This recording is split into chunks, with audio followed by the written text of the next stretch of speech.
Hey, what's going on, folks? Why doesn't the Bible elaborate upon sexual addiction recovery and things like porn, for example, or lust? Like you might be addicted to, uh, you know, banging women, or the inverse, female banging a man, or multiple men. So we were just talking about this and just came over for ice cream, and I just felt called to make a video on it. Because a lot of people could be upset about why doesn't the Bible give me a step-by-step plan?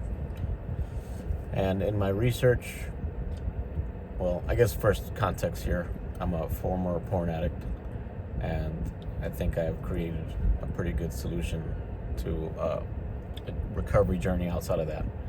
So I have some good perspectives that I want to share with you, and Stacy also has great perspectives. She's done a lot of research on it too.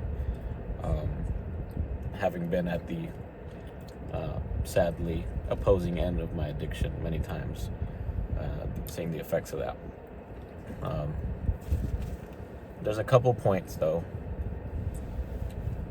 It's a sin against yourself, and so think about our free will. God giving you a step-by-step, bullet point by bullet point, like the 12-step program, for example.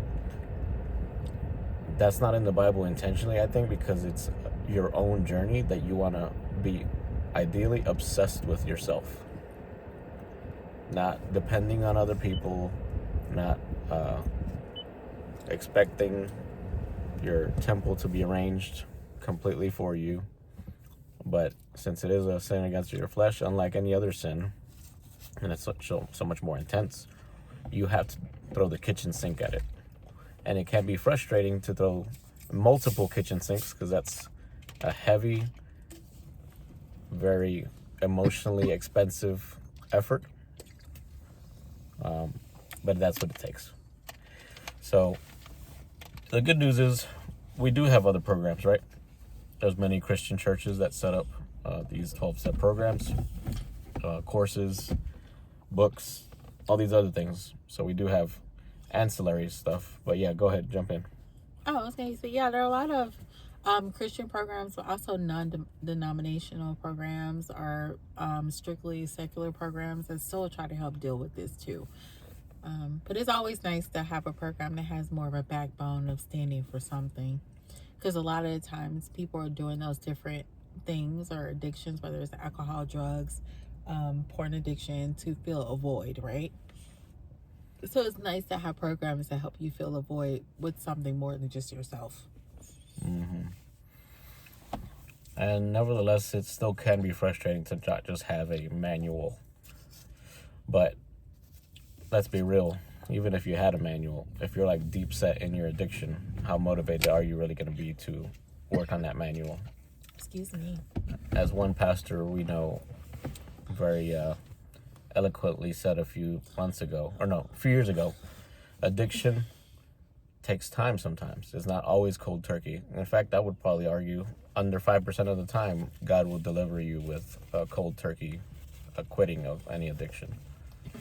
The 95% is a journey. It's a marathon. And that's also kind of intentional. Something that has meaning, that has a lot of effort behind it, will thereby last longer because of what it meant to you to recover from it.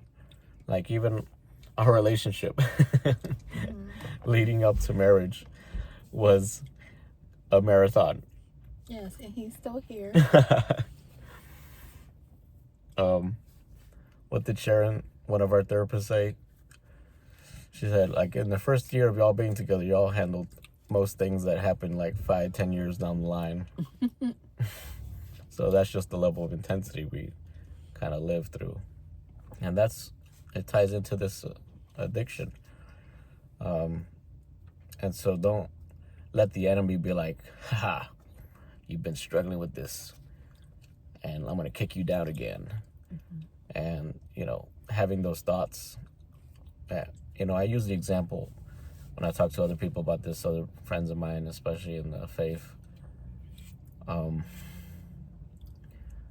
Imagine you're an alcoholic and the only thing you hear a pastor say is, all you got to do is repent and believe in Jesus and everything will be solved. Like, to an addict, an alcoholic, that would be like, well, what the hell is wrong with me? I have repented a gajillion times and nothing's changed. I'm still going for the bottle. So it really is not that simple as some people make it out to be.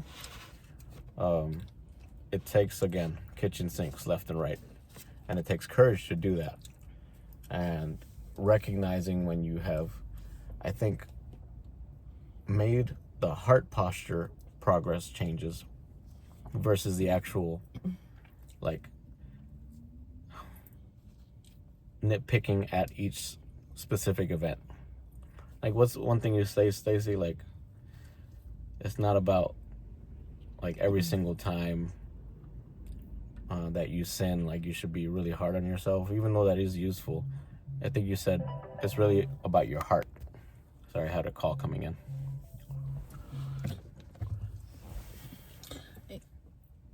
But yeah, it was mainly about your heart, right? Go ahead. Yeah, because I clearly don't have an addiction, so I try not to speak as if I understand it from that perspective. So I speak more, I just want to make sure it's clear. I speak more from a logical perspective side of it. Footage of Britney Spears, but then or more maybe academic perspective, because whenever somebody's going through something, I try not to pretend like I understand, because to me that's a disservice and kind of disrespectful. So I would say heart posture is the biggest decision that has to be made, and that's what determines how bumpy or not bumpy the journey is going to be, because it's still going to be a journey. And I know the Bible doesn't lay out exactly like what to do with an addiction per se, or maybe it does, I don't know. But from what we understand, it doesn't. But what I do know that the Bible lays out is like the fruits of the Spirit, and one of them is self-control.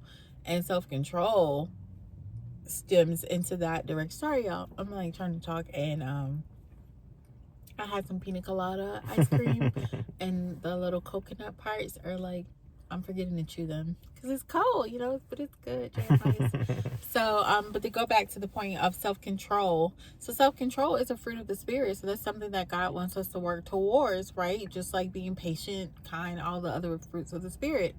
And so I do think there's an element of that in addiction situations as well. So learning what that looks like and what that means, which also starts with heart posture, because a lot of times, for people who believe in Christianity, the Satan, devil, whatever you want to call the groups of things that are not for God, comes when you're a child.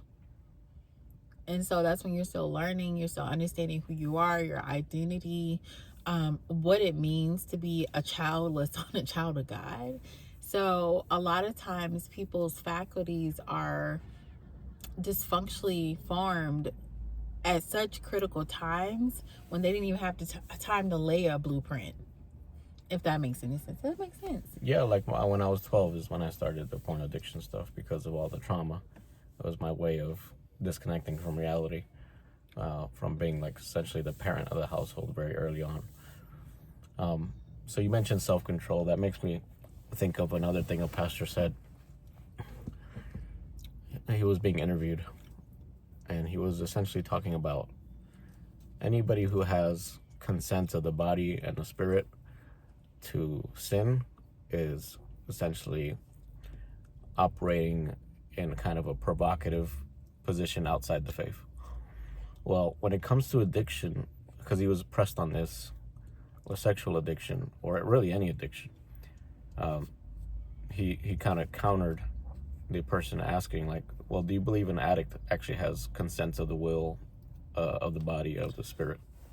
And the answer, especially like in my context, having been used to, since the age of 12, there's no self-control, and there's no, it's an established, innate coping mechanism. It's normalized. Yeah, and that's sadly 90% of our population now is addicted to porn, or at least the males. females following behind, I think 60% or something like that.